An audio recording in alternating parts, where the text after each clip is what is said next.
Hello friends, வணக்கம். Welcome to Shanu சமையல். இந்த வீடியோவில் 10 நிமிஷத்தில் ரொம்ப சுவையான கத்திரிக்காய் சட்னி எப்படி பண்ணுறதுன்னு பார்க்க போகிறோம்.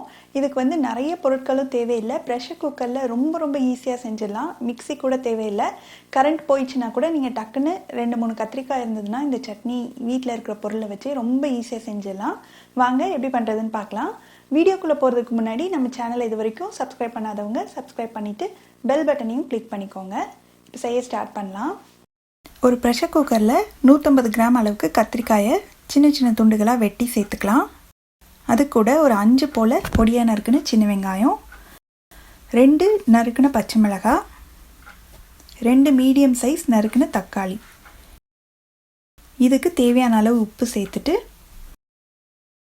1 கப் மட்டும் தண்ணி சேர்த்து இது நல்லா கலந்துடலாம். தண்ணி வந்து இதுக்கு மேலே அதிகமாக சேர்த்துறாதீங்க, ரொம்ப நீர்த்து போன மாதிரி ஆயிரும். அதனால 1 கப் சேர்த்திங்கன்னா கரெக்டாக இருக்கும். இப்போ இதை மூடி வச்சு ஸ்டீம் வந்ததுக்கப்புறமா வெயிட் போட்டு 2 விசில் மிதமான தீயில் வச்சு எடுத்துக்கலாம்.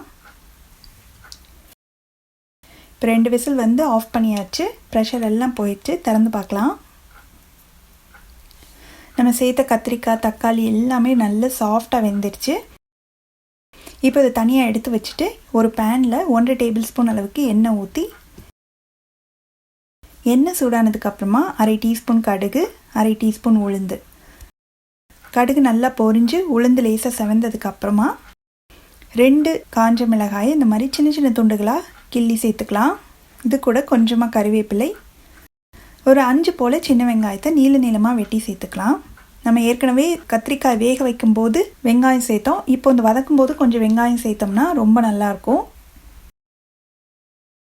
இப்போ இந்த வெங்காயம் ஓரளவுக்கு வதங்கினதுக்கு அப்புறமா ஒரு 1/4 டீஸ்பூன் அளவுக்கு பெருங்காயத்தூள் சேர்த்துட்டு நல்லா கலந்து விட்டு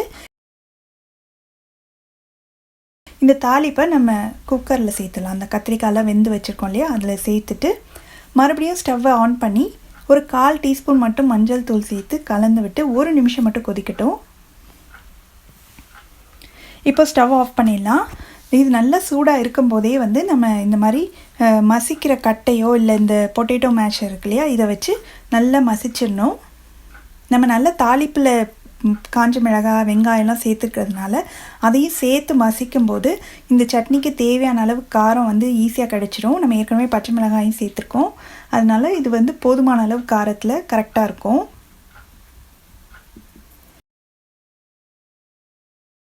இது இந்த அளவுக்கு மசிச்சிடலாம். இதுக்கு மேலே வந்து உங்களுக்கு தண்ணி இன்னும் கொஞ்சம் தேவைப்படுது அப்படின்னு நினச்சிங்கன்னா ஒரு 1/2 கப் மட்டும் சுட வச்சு சேர்த்துக்கோங்க. அவ்வளோதான். எவ்வளோ சூப்பராக மிக்ஸியே இல்லாமல் ரொம்ப சுவையான சட்னி ரெடி ஆயிடுச்சு பார்த்தீங்களா.